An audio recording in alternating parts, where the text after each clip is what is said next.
Hi, my lovely friends. I don't know what you can do to help, but I'm only thinking that I'll be contacting the Canadian embassy here, and also trying to get in touch with a lawyer to figure out how to package the request for help from the embassy.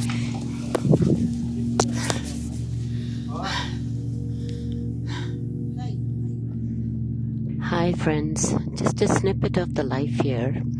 Yesterday, I had to go and watch over a olive grove farmer for a couple of hours. What an amazing guy.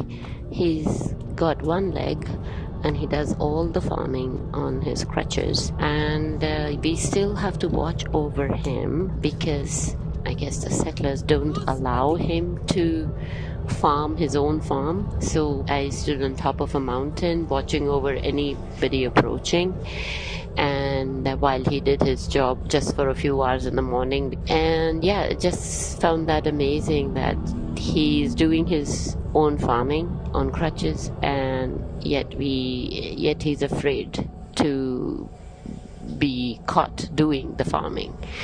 Ridiculous situation here.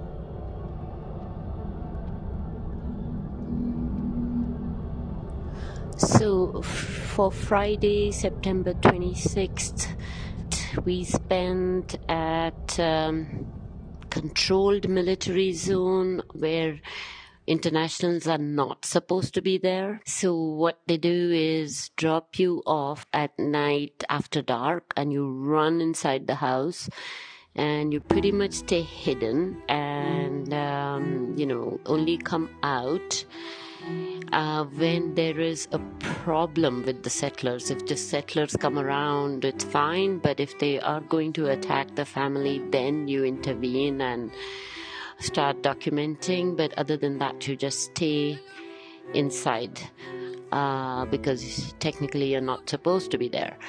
When I say settlers, which is Israeli people and aided and abetted by the Israeli government to harass and assault Palestinians so they leave their land, and then they can occupy it.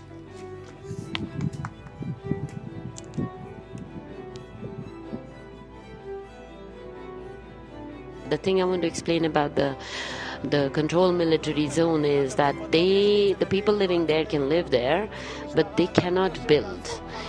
Or they have to take a permit for it, which they are never given. So, and they regularly demolish their houses. The Palestinians go ahead and build it anyway back again, or they go and live in caves till the time they have a house to live in. It's ridiculous. Like they live there. They've declared it as a military zone, but the people living there can't build, and they demolish their house and they can't rebuild. So it's ridiculous is the only word I can think of.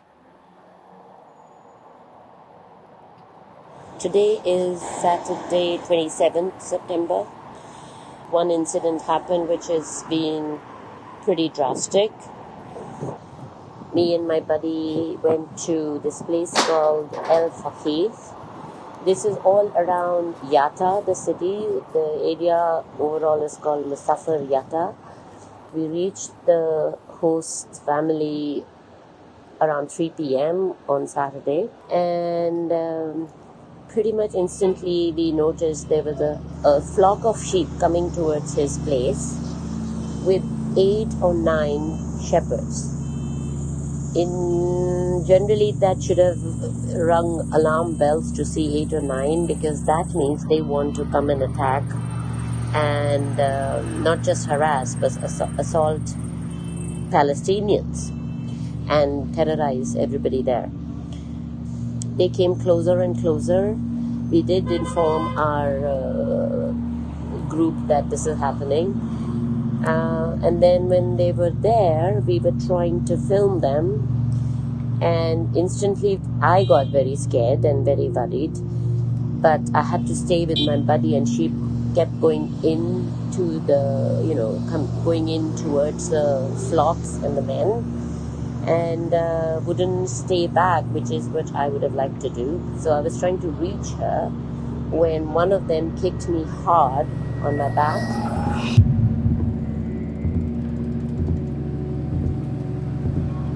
I fell down.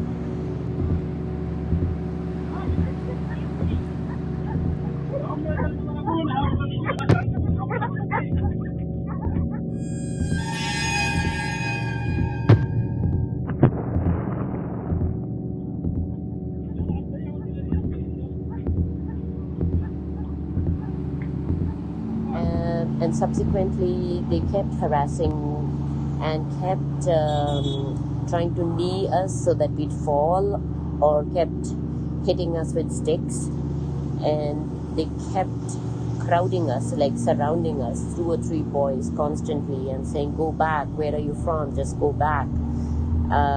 It was very, very, very scary. In the end, towards the end, they took away our phones, smashed them and threw them away, and then we had nothing. We lost all the documentation we had done so far, and we were just standing around watching them make holes in their water tanks and open up their water tanks. All the water which is precious, was all falling on the ground and getting wasted. And then they were trying to steal their sheep too. By the time they managed to call the police and the army, all of them came. Now, the thing is that this area is a firing zone. So technically, we were not supposed to be there. So when they came, we hid. What happens is that those guys are actually aiding and abetting settlers. This is just eyewash that they come there. But I was still glad, because when they saw the police and the army coming, those guys ran away. And then our own buddies came from the base flat, and when we saw them, we came out and felt a sense of relief. And then the police took our statements. They said, do you want to charge? Do you want to come to the police station? We said, no, we'll give our statements here. They ID everybody, especially the internationals. There were quite a few, I think 4 or 5 of us there. They ID all of them to ban us from coming, or if we do something again, they'll arrest us and ban us from coming back to Israel. And we are not supposed to be in the firing zone, so they can totally arrest us. But luckily, they did not. When they were taking my statement, at the time, of course, I was upset, but I wasn't, we were still so high on adrenaline. It was pretty violent, and it happened to someone within 1 week or so of coming here, and also like 2 incidents within the week. So yeah, then they all left, and my buddy and I left back for the flat and just stayed in for the night. But that was a drastic day.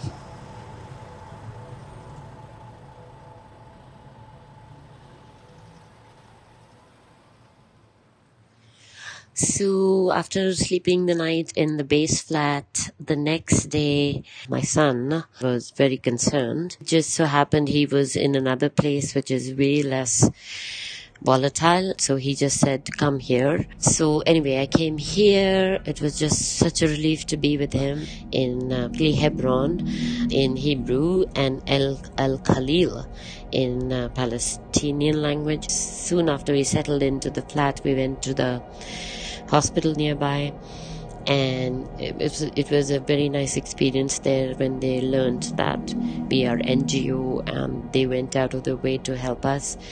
And so yes, they x-rayed my arm and my finger and my wrist, and the orthopedic doctor prioritized us and looked at it and said my middle finger is got a slight crack.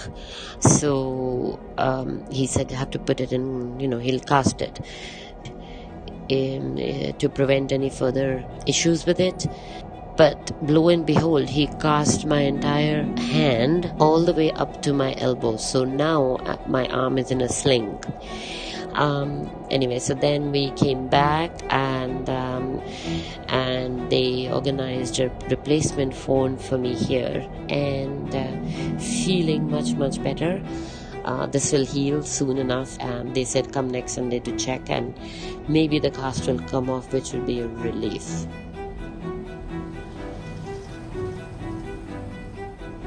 I don't know if you have any connections to put pressure that they resolve this, because that person who kicked me is brutal and he's done it to 2 or 3 other people in our activist group. So it's ridiculous that he gets away with it. And I repeat, Israeli government aiding and abetting these gangsters. So somehow this has to be made very well known all over the world. So whichever way you can help, that would be great.